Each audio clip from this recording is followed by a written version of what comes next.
ओम नमः कालिका दिव्यै नमः। क्रीं कालिका दिव्यै नमः। बोलिए सांचे दरबार की जय। बोली कालिका माई की जय।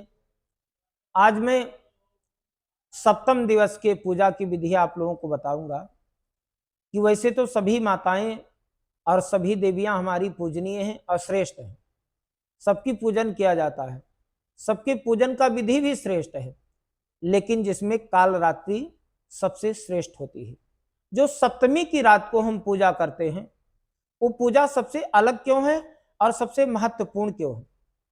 इसलिए महत्वपूर्ण है क्योंकि हम पहले दिन से और शुरू करते हैं पूजा और 7वें दिन तक चले जाते हैं।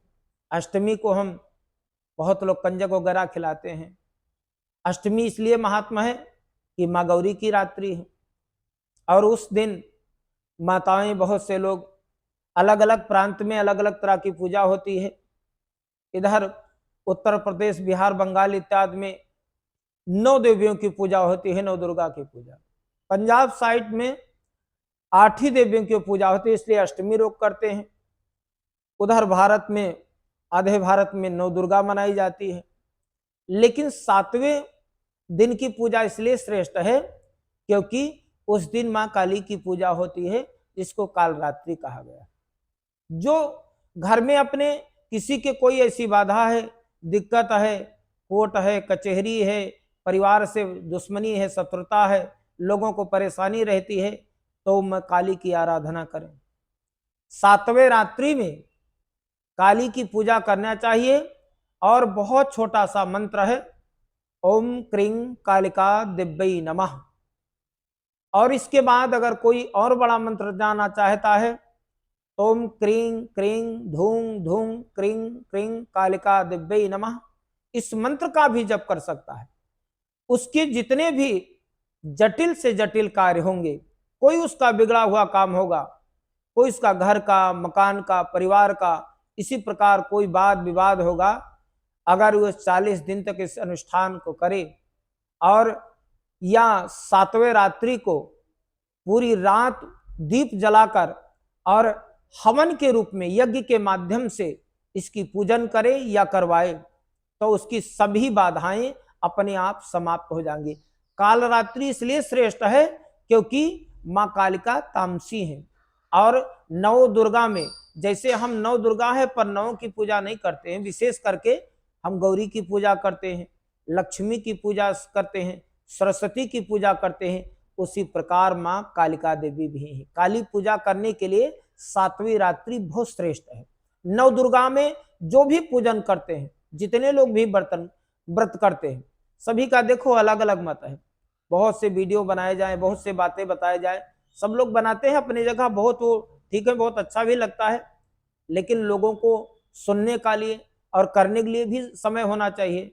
तो मेरा मानना है कि जो महत्वपूर्ण विषय है और महत्वपूर्ण बिंदु है, उसी पे बताना चाहिए, जिससे लोगों को लाभ भी हो।